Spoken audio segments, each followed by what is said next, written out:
ಇನ್ನು ನಾಯಕರಿಗೆ ಶಿಸ್ತಿನ ಪಾಠ ಮಾಡಿದ್ದಾರೆ ಸುರ್ಜೇವಾಲಾ. ನಾಯಕರು ಶಿಸ್ತಾಗಿಲ್ಲ ಅಂದ್ರೆ ಕಾರ್ಯಕರ್ತರು ಶಿಸ್ತಾಗಿರಲು ಹೇಗೆ ಸಾಧ್ಯ ಅಂತ ಹೇಳಿ ಸುರ್ಜೇವಾಲಾ ಖಡಕ್ ಲೆಸನ್ ಕೊಟ್ಟಿದ್ದಾರೆ, ಪಾಠ ಮಾಡಿದ್ದಾರೆ ಕಾಂಗ್ರೆಸ್ನ ನಾಯಕರುಗಳಿಗೆ.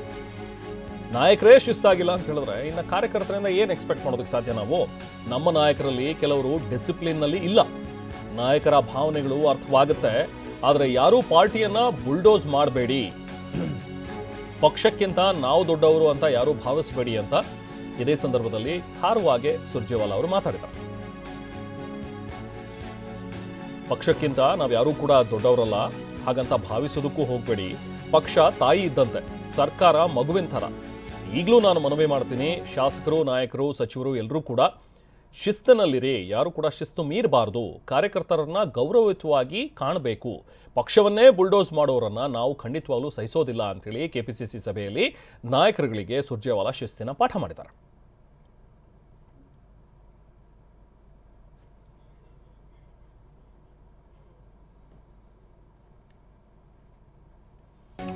ಇನ್ನು ಕೆಪಿಸಿಸಿ ಸಭೆಗೆ ಪರಮೇಶ್ವರ್, ಕೆಎನ್ ರಾಜಣ್ಣ ಇಬ್ರು ಕೂಡ ಗೈರಾಗಿದ್ದಾರೆ.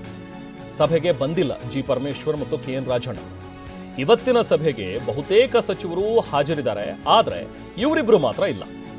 ಸಭೆಯಿಂದ ದೂರ ಉಳಿದಿದ್ದಾರೆ ಪರಮೇಶ್ವರ್ ಮತ್ತು ಕೆಎನ್ ರಾಜಣ್ಣ. ತುಮಕೂರಿನಲ್ಲೇ ಇದ್ದಾರೆ ಅನ್ನುವಂಥದ್ದು ಸದ್ಯಕ್ಕೆ ಲಭ್ಯವಾಗಿರುವಂತಹ ಮಾಹಿತಿ. ಸುರ್ಜೇವಾಲಾ ಮತ್ತು ಡಿಕೆ ಶಿವಕುಮಾರ್ ನೇತೃತ್ವದ ಸಭೆಗೆ ಆಬ್ಸೆಂಟ್ ಆಗಿದ್ದಾರೆ. ಯಾಕೆ ಆಬ್ಸೆಂಟ್ ಆಗಿದ್ದಾರೆ ಅನ್ನುವಂಥದ್ದು ಯಕ್ಷ ಪ್ರಶ್ನೆ. ಮೂಲಗಳ ಪ್ರಕಾರ ತುಮಕೂರಿನಲ್ಲೇ ಇದ್ದಾರೆ ಉಭಯ ಸಚಿವರು ಅನ್ನುವಂಥದ್ದು ಸದ್ಯಕ್ಕೆ ನಮಗೆ ಲಭ್ಯವಾಗಿರುವಂತಹ ಒಂದು ಮಾಹಿತಿ.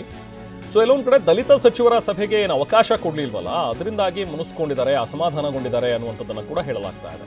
ಹಾಗಾಗಿ ಬಹುಶಃ ಪರಮೇಶ್ವರ್ ಮತ್ತು ಕೆಎನ್ ರಾಜಣ್ಣ ಇಬ್ರು ಕೂಡ ಅಸಮಾಧಾನಗೊಂಡು ಈ ಸಭೆಗೆ ಗೈರುಹಾಜರಾಗುವ ಮೂಲಕ ಒಂದು ಸಂದೇಶವನ್ನ ರವಾನೆ ಮಾಡುವಂತಹ ಪ್ರಯತ್ನ ಬಹುಶಃ ಅವರು ಕೂಡ ಹೈಕಮಾಂಡ್ಗೆ ಮಾಡ್ತಿರಲೂಬಹುದು ಅನ್ನುವಂಥದ್ದು ಸದ್ಯಕ್ಕೆ ಕಾಂಗ್ರೆಸ್ನ ಪಡಸಾಲೆಯಿಂದ ಲಭ್ಯವಾಗ್ತಾ ಇರುವಂತಹ ಮಾಹಿತಿ. ಸದ್ಯ ಡೀಟೇಲ್ಸ್ ನಾವು ಪ್ರತಿನಿಧಿ ಪ್ರಸನ್ನ ನೀಡ್ತಾರೆ, ನಮ್ಮ ಜೊತೆಗೆ ಜಾಯ್ನ್ ಆಗಿದ್ದಾರೆ. ಪ್ರಸನ್ನ, ಈಗ ಒಂದು ಸುರ್ಜೇವಾಲಾ ಅವರು ಮಾಡಿರುವಂತಹ ಒಂದು ಪಾಠ, ಶಿಸ್ತಿನ ಬಗ್ಗೆ ಪಾಠ ಮಾಡಿದ್ದಾರೆ. ಅಂದ್ರೆ ಯಾರನ್ನ ಪಾಯಿಂಟ್ ಔಟ್ ಮಾಡಿ ಏನಾದರೂ ಮಾತಾಡಿದ್ದಾರೆ ಸುರ್ಜೇವಾಲಾ ಅನ್ನುವಂಥದ್ದು, ಯಾರಿಗೆ ಹೇಳ್ತಾ ಇದ್ದಾರೆ ಈ ಶಿಸ್ತಿನ ಪಾಠ ಅನ್ನುವಂಥದ್ದು ಒಂದು ವಿಚಾರ. ಜೊತೆಗೆ ಕೆಎನ್ ರಾಜಣ್ಣ ಮತ್ತೆ ಪರಮೇಶ್ವರ್ ಅವರು ಎಲ್ಲಿದ್ದಾರೆ, ಅಂಥದ್ದೇನು ಅಂತ ಎಮರ್ಜೆನ್ಸಿ ಕೆಲಸ ಏನಾದರೂ ಇತ್ತಾ ಈ ಸಭೆಗೆ ಅವರು ಗೈರಾಗಿರೋದಕ್ಕೆ?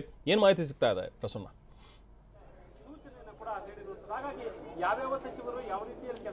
ರೆಹಮಾನ್, ಕಾಂಗ್ರೆಸ್ನಲ್ಲಿ ಕೆಲವು ದಿನಗಳಿಂದ ಸಚಿವರು ಕೊಡ್ತಾ ಇರುವಂತಹ ಹೇಳಿಕೆಗಳು ಒಂದಷ್ಟು ಗೊಂದಲಗಳನ್ನು ಸೃಷ್ಟಿ ಮಾಡ್ತಾ ಇದೆ.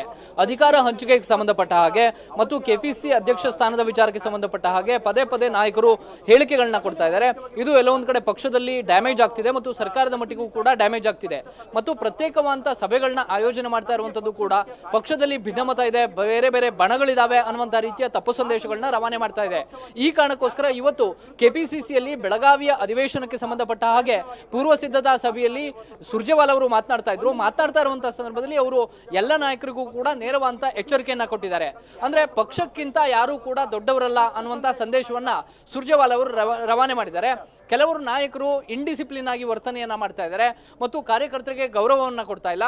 ನಾಯಕರೇ ಈ ರೀತಿ ಅಶಿಸ್ತನ್ನ ಮುಂದುವರಿಸಿದ್ರೆ ಕಾರ್ಯಕರ್ತರು ಹೇಗೆ ಶಿಸ್ತಾಗಿರೋದಕ್ಕೆ ಸಾಧ್ಯ ಅನ್ನುವಂತಹ ಪ್ರಶ್ನೆಯನ್ನ ಎತ್ತಿದಂತಹ ಸುರ್ಜೇವಾಲಾ ಅವರು, ಯಾರು ಕೂಡ ನಾವು ನಾಯಕರು ಪಕ್ಷಕ್ಕಿಂತ ದೊಡ್ಡವರು ಅಂತ ಹೇಳಿ ಯಾರು ಕೂಡ ಭಾವಿಸಬಾರ್ದು ಮತ್ತು ಪಕ್ಷವನ್ನೇ ಬುಲ್ಡೋಸ್ ಮಾಡುವಂತ ಕೆಲಸವನ್ನ ಮಾಡಬಾರ್ದು ಅನ್ನುವಂತ ಪದ ಬಳಕೆಯನ್ನು ಕೂಡ ಸುರ್ಜೇವಾಲಾ ಅವರು ಇವತ್ತು ಮಾಡಿದ್ದಾರೆ. ಪಕ್ಷ ಒಂದು ರೀತಿಯಲ್ಲಿ ತಾಯಿ ಇದ್ದಾಗೆ, ಸರ್ಕಾರ ಮಗು ಇದ್ದ ಹಾಗೆ. ಸರ್ಕಾರ ಬರುತ್ತೆ ಅನ್ನೋದಕ್ಕೆ ಕಾರಣ ಪಕ್ಷವೇ ಹೊರತು ಸರ್ಕಾರದಿಂದ ಪಕ್ಷ ಅಲ್ಲ, ಪಕ್ಷದಿಂದ ಸರ್ಕಾರ ಅನ್ನುವಂತ ನೇರವಾದ ಮಾತುಗಳನ್ನ ಹೇಳಿರುವಂತಹ ಸುರ್ಜೇವಾಲಾ ಅವರು ಪಕ್ಷದಲ್ಲಿ ಕಳೆದ ಕೆಲವು ದಿನಗಳಿಂದ ಯಾರೆಲ್ಲ ನಾಯಕರು ಅನಗತ್ಯವಾದಂತಹ ಹೇಳಿಕೆಗಳನ್ನ ಕೊಡ್ತಾ ಇದ್ದಾರೆ, ಸರ್ಕಾರ ಸುಗಮವಾಗಿ ಸಾಗ್ತಾ ಇರುವಂತಹ ಸಂದರ್ಭದಲ್ಲಿ ಅನಗತ್ಯವಾದಂತಹ ಗೊಂದಲಗಳನ್ನ ಕ್ರಿಯೇಟ್ ಮಾಡ್ತಾ ಇದ್ದಾರೆ, ಅಂತವ್ರನ್ನ ಉದ್ದೇಶಿಸಿ ಎಚ್ಚರಿಕೆಯನ್ನ ಕೊಟ್ಟಿದ್ದಾರೆ. ಮತ್ತು ಪಕ್ಷಕ್ಕಿಂತ ನಾವೇ ದೊಡ್ಡವರು ಅನ್ನುವಂತ ರೀತಿಯಲ್ಲಿ ಯಾವ ನಾಯಕರು ಬಿಹೇವಿಯರ್ ಅನ್ನ ತೋರಿಸ್ತಾರೆ ಅಂತವ್ರನ್ನ ನಾವು ಸಹಿಸೋದಿಲ್ಲ, ಪಕ್ಷವನ್ನೇ ಬುಲ್ಡೋಸ್ ಮಾಡ್ತೀವಿ ಅನ್ನುವಂತ ನಾಯಕರ ವರ್ತನೆಯನ್ನ ನಾವು ಸಹಿಸೋದಿಲ್ಲ ಅನ್ನುವಂತಹ ಒಂದು ನೇರವಾದ ಎಚ್ಚರಿಕೆಯನ್ನ ಇದೀಗ ಸುರ್ಜೇವಾಲಾ ಅವರು ನೀಡಿದ್ದಾರೆ. ಇದೇ ಸಂದರ್ಭದಲ್ಲಿ ಗಮನ ಸೆಳೆತಾ ಇರುವಂತದ್ದು ಎಸ್ಸಿ ಎಸ್ಟಿ ಶಾಸಕರು ಮತ್ತು ಸಚಿವರ ಪ್ರತ್ಯೇಕ ಸಭೆಯನ್ನ ಮಾಡೋದಕ್ಕೆ ಹೊರಟಂತಹ ಪರಮೇಶ್ವರ್ ಮತ್ತು ಕೆಎನ್ ರಾಜಣ್ಣ ಅವರು ಇವತ್ತು ಸುರ್ಜೇವಾಲಾ ಅವರ ನೇತೃತ್ವದಲ್ಲಿ ನಡೆದಂತಹ ಇವತ್ತಿನ ಕೆಪಿಸಿಸಿ ಸಭೆಗೆ ಗೈರು ಹಾಜರಾಗಿದ್ದಾರೆ. ಬಹುತೇಕ ಇವತ್ತು ಸಂಜೆ ನಡೆಯುವಂತಹ ಶಾಸಕಾಂಗ ಸಭೆಗೆ ಅವರು ಹಾಜರಾಗಬಹುದು. ಆದ್ರೆ ಉಳಿದಂತಹ ಸಚಿವರು ಕೆಪಿಸಿಸಿ ಸಭೆಗೆ ಹಾಜರಾಗಿದ್ರು ಕೂಡ ಪರಮೇಶ್ವರ್ ಅವರು ಮತ್ತು ಕೆಎನ್ ರಾಜಣ್ಣ ಅವರು ತುಮಕೂರಿನಲ್ಲಿ ತಮ್ಮ ಕೆಲವೊಂದಿಷ್ಟು ಇಲಾಖೆಯ ಕಾರ್ಯದ ನಿಮಿತ್ತ ನಾವು ಗೈರು ಹಾಜರಾಗಿದ್ದೀವಿ ಎನ್ನುವಂತಹ ಮಾಹಿತಿಯನ್ನ ನೀಡಿದ್ದಾರೆ. ಈ ರೀತಿಯ ಗೈರು ಹಾಜರಾದ ನೇಮಕಾತಿ ಎಲ್ಲೊಂದು ಕಡೆ ಎದ್ದು ಗಮನ ಸೆಳೀತಾ ಇದೆ. ಪ್ರಮುಖವಾಗಿ ಪ್ರತ್ಯೇಕ ಸಭೆಗಳನ್ನ ಮಾಡೋದಕ್ಕೆ ಹೊರಟಂತಹ ಪರಮೇಶ್ವರ್ ಮತ್ತು KN ರಾಜಣ್ಣ ಮತ್ತು ಉಳಿದಂತಹ SC/ST ಸಚಿವರ ಸಭೆಗೆ ಸುರ್ಜೇವಾಲಾ ಅವರೇ ಬ್ರೇಕ್ ಅನ್ನು ಹಾಕಿದ್ರು.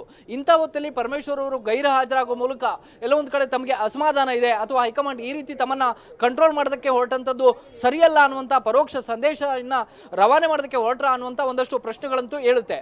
ಇವತ್ತು ಸಂಜೆ ನಡೆಯುವಂತಹ ಶಾಸಕಾಂಗ ಸಭೆಗೂ ಕೂಡ ಅವರು ಗೈರು ಹಾಜರಾಗಿದ್ರೆ ಪರಮೇಶ್ವರ್ ಅವರಿಗೆ ಅಸಮಾಧಾನ ಇರುವಂತದ್ದು ಖಚಿತ ಆಗುತ್ತೆ. ಆದ್ರೆ ಸಂಜೆ ನಡೆಯುವಂತಹ ಶಾಸಕಾಂಗ ಸಭೆಯ ಮೇಲೆಯೇ ಇದೀಗ ಎಲ್ಲರ ಗಮನ ಕೇಂದ್ರೀಕೃತ ಆಗಿದೆ. ರೆಹಮಾನ್. Thank you Prasanna.